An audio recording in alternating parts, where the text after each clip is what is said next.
Assalamualaikum warahmatullahi wabarakatuh. Kami dari kelompok 6 ingin mempresentasikan tentang memahami pemasaran.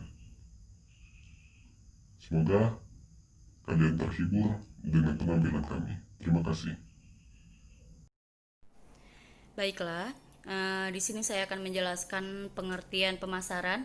Apa itu pemasaran? Adalah suatu sistem total dari kegiatan bisnis yang dirancang untuk merencanakan, menentukan harga, mempromosikan, serta mendistribusikan barang-barang yang dapat memuaskan keinginan dan mencapai target pasar serta tujuan perusahaan.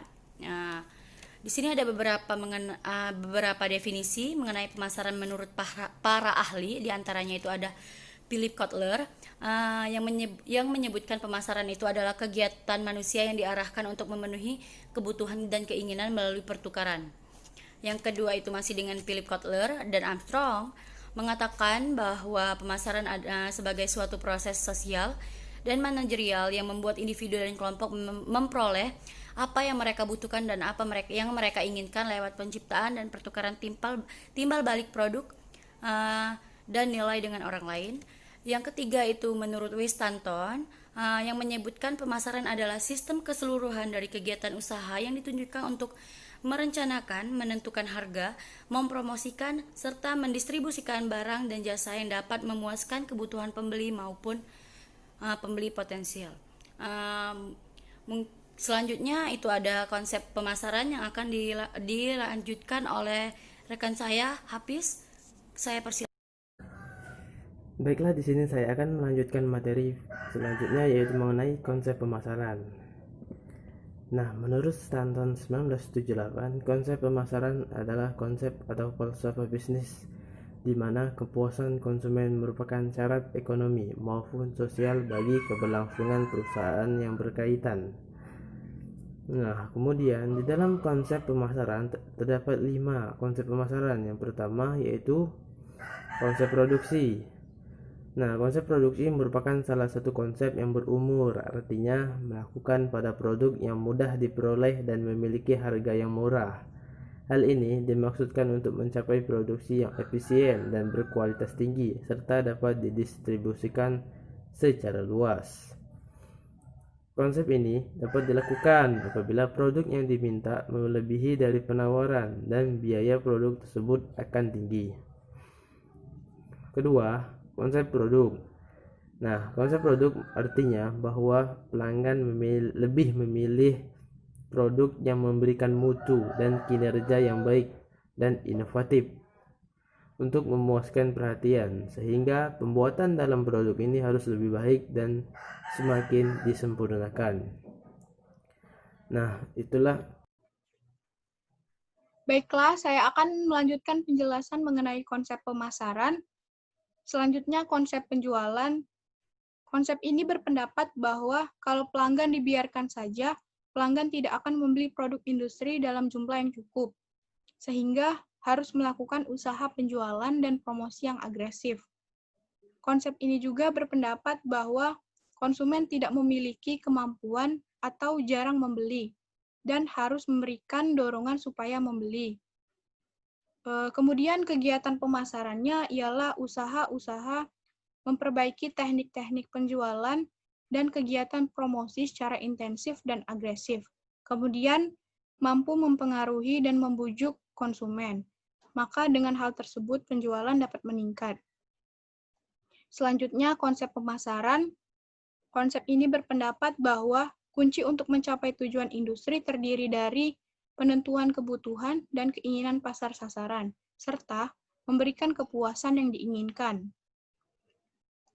Pemasaran yang dilakukan dalam pasar yang potensinya memiliki saingan secara global dinilai lebih efektif dan efisien daripada saingannya. Kemudian konsep pemasaran ini berorientasi pada pelanggan atau lingkungan eksternal. Terakhir, konsep pemasaran sosial. Konsep ini beranggapan bahwa tugas industri adalah menentukan kebutuhan, keinginan, serta kepentingan pasar sasaran.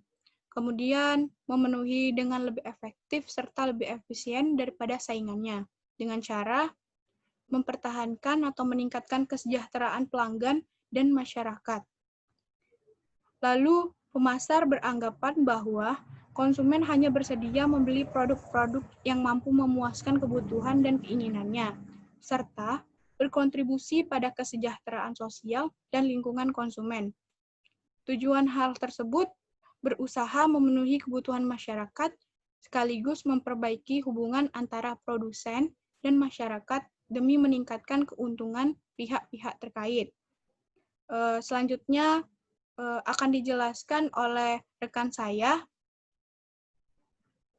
Baiklah, terima kasih. Saya di sini Misra Nabila akan menjelaskan mengenai apa itu taktik pemasaran dan strategi pemasaran. Strategi pemasaran merupakan suatu kegiatan pengambilan keputusan mengenai biaya-biaya apa saja yang akan dibutuhkan, serta pembauran pemasaran, alokasi pemasaran yang berkaitan langsung dengan lingkungan yang diharapkan, serta potensi pesaing yang ada. Sedangkan taktik pemasaran merupakan penerapan dari strategi pemasaran. Baiklah, selanjutnya mengenai strategi pemasaran yang dapat dilakukan itu dibagi menjadi 6 bagian. Yang pertama itu ada strategi pemasaran secara langsung. Strategi pemasaran secara langsung itu merupakan kegiatan yang dilakukan oleh penjual untuk memasarkan produknya langsung kepada konsumen yang telah ditargetkan sebelumnya. Biasanya cara ini dilakukan dengan cara door to door atau pintu ke pintu. Yang selanjutnya, baiklah, saya Astiarto Wijaya, saya akan melanjutkan materi dari teman saya, yaitu yang kedua, komunikasi.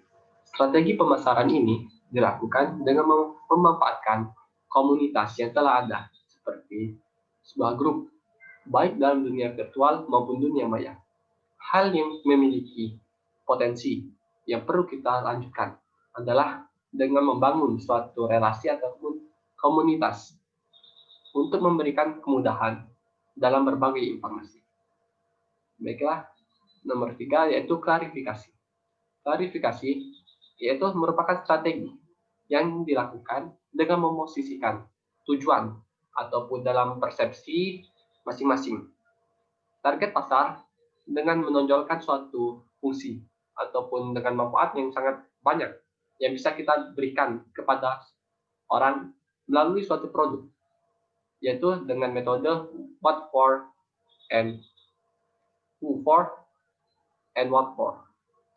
Selanjutnya yaitu dengan metode trik atau titik pembelian, point of purchase. Strategi ini merupakan suatu pemasaran yang dilakukan dengan menempatkan suatu material ataupun barang-barang dalam suatu iklan di dekat produk yang sedang dipromosikan untuk memancing konsumen untuk membelinya. Mungkin itu saja. Selanjutnya bisa saya berikan kepada teman saya. Terima kasih. Baiklah, di sini saya akan melanjutkan materi dari saudari Misra, yaitu mengenai strategi pemasaran dan taktik pemasaran. Apa itu strategi pemasaran? Strategi pemasaran merupakan suatu pengambilan keputusan tentang biaya pemasaran yang digunakan, bauran pemasaran, alokasi pemasaran yang berkaitan dengan lingkungan yang diharapkan pada potensi persaingan yang ada. Di sisi lain, strategi pemasaran juga bisa diartikan sebagai logika pemasaran yang digunakan oleh suatu unit bisnis dengan harapan tujuan pemasaran agar bisa tercapai dengan baik. Sedangkan taktik pemasaran merupakan suatu penerapan dari strategis pemasaran, yang mana strategi pemasaran ini bisa berubah-ubah sesuai dengan kebutuhan. Faktor utama terjadinya perubahan strategi pemasaran adalah daur hidup produk. Selanjutnya adalah potensi persaingan dan keadaan ekonomi. Strategi pemasaran sendiri ini dapat dilakukan terdiri dari 6 bagian. Yang pertama yaitu adalah strategi pemasaran secara langsung, yaitu adalah suatu strategi pemasaran yang dilakukan secara langsung, yang artinya kita itu seperti kita menjual produk pemasaran kita itu kepada pelanggan secara langsung yang telah ditargetkan sebelumnya. Cara ini biasanya dilakukan seperti dari pintu ke pintu, door to door, dengan memanfaatkan kemampuan persuasif yang dimiliki oleh distributor. Yang kedua itu adalah strategi pemasaran melalui komunikasi. Strategi pemasaran melalui komunikasi merupakan suatu strategi pemasaran yang dilakukan dengan memanfaatkan komunitas terlebih dahulu. Seperti kita membentuk komunitas terlebih dahulu, baik dalam dunia virtual maupun dunia maya. Nah, lalu seperti kita memanfaatkan media Instagram sebagai media pemasaran kita. Yang selanjutnya adalah media pemasaran klarifikasi. Media pemasaran klarifikasi ini merupakan suatu strategi pemasaran yang dilakukan dengan memosisikan tujuan dalam persepi masing-masing target dengan menonjolkan fungsi manfaat yang dapat diberikan oleh suatu produk yang kita jualkan. Selanjutnya yaitu adalah strategi titik pembelian. Strategi titik pembelian merupakan suatu strategi pemasaran yang dilakukan dengan cara menempatkan material pemasaran atau iklan di dekat produk yang sedang dipromosikan. Selanjutnya adalah yang kelima adalah pemasaran melalui internet atau internet marketing. Strategi pemasaran ini merupakan suatu strategi yang dilakukan dengan mengandalkan internet dalam mempromosikan produk yang akan didistribusikan. Pemasaran yang dilakukan dengan memanfaatkan media-media sosial itulah merupakan pemasaran melalui media internet. Yang selanjutnya yang terakhir adalah strategi pemasaran melalui segmentasi pasar, yaitu adalah suatu strategi yang dilakukan dengan mengelompokkan pasar di dalam beberapa segmen. Oke, selanjutnya saya akan menyentuh sedikit apa itu bauran pemasaran. Konsep bauran pemasaran adalah suatu strategi pemasaran yang menekankan cara penjualan produk secara efektif berdasarkan data yang diperoleh baik melalui proses kompetensi maupun data yang dikoleksi berdasarkan kembalinya konsumen agar proses penjualan lebih lancar. Baiklah, mungkin itu materi yang bisa saya sampaikan. Materi selanjutnya akan disampaikan oleh saudara saya, Ananda Saputra. Terima kasih. Oke, baiklah. Di sini saya akan menjelaskan tentang marketing mix. Di sini saya mengutip pendapat dari D.W. Foster.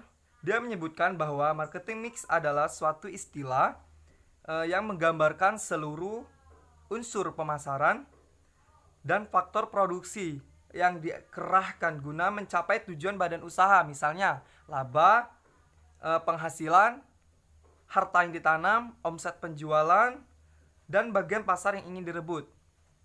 Nah, konsumsi marketing mix ini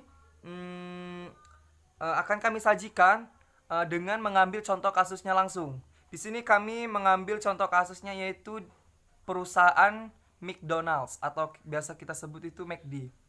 Nah, konsumsi marketing mix ini yang pertama yaitu ada produk atau dalam bahasa Inggrisnya product.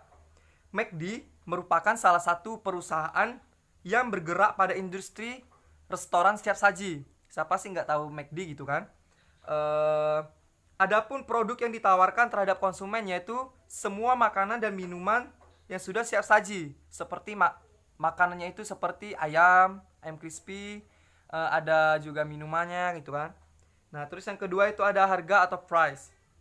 Penentuan harga ditetapkan dengan harga pasar yang ditentukan oleh head office sesuai dengan kemampuan konsumen.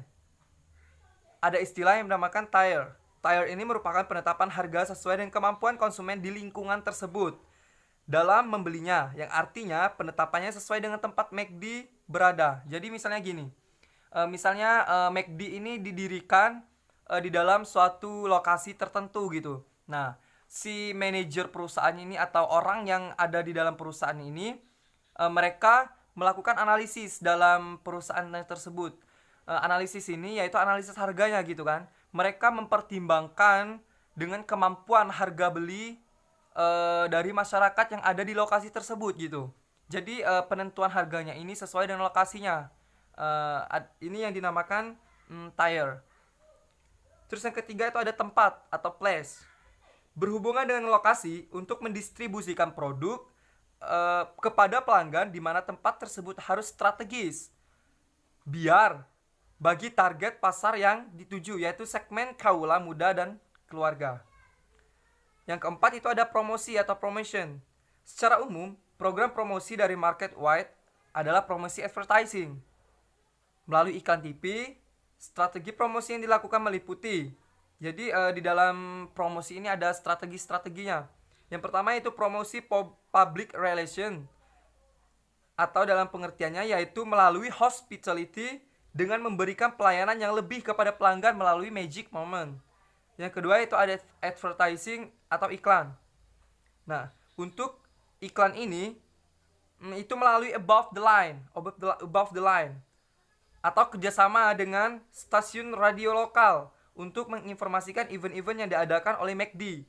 Sedangkan melalui below the line atau spanduk, poster, brosur, dan lain-lain. Jadi di dalam iklan ini ada dua bagian, ada above the line, ada below the line. Nah, kalau untuk above the line ini dia menggunakan stasiun TV gitu, menggunakan radio untuk kerjasamanya. Nah, kalau untuk below the line ini dia seperti spanduk, brosur, atau koran gitu kan.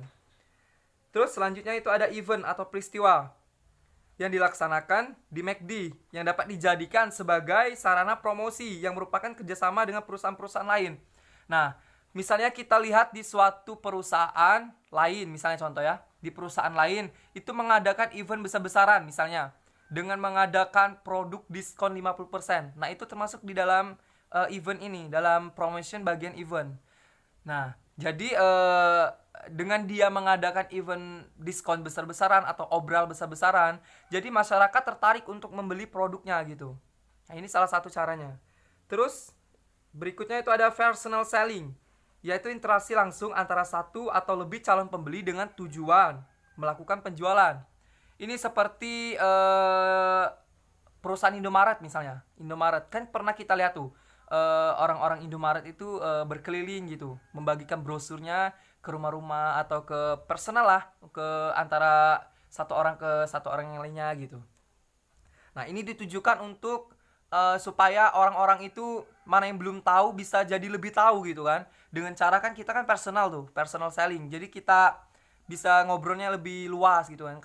Kalau misalnya masyarakat mau nanya di Indomaretnya langsung kan itu nggak mungkin gitu kan. Mungkin sih, tapi sangat minim gitu kemungkinannya. Jadi kalau personal selling ini lebih enak kalau ngobrolnya. Terus ini ada direct marketing, yaitu melakukan komunikasi pemasaran secara langsung untuk mendapatkan respon dari pelanggan dan calon tertentu yang dapat dilakukan dengan menggunakan surat, telepon, dan alat penghubung non-personal lainnya. Nah, untuk direct marketing ini seperti pengertiannya, jadi ini adalah pemasaran secara langsung, bisa melalui surat gitu kan. Kita mengirimkan surat, misalnya perusahaan kita akan melakukan penjualan misalnya kan, penjualan suatu produk baru.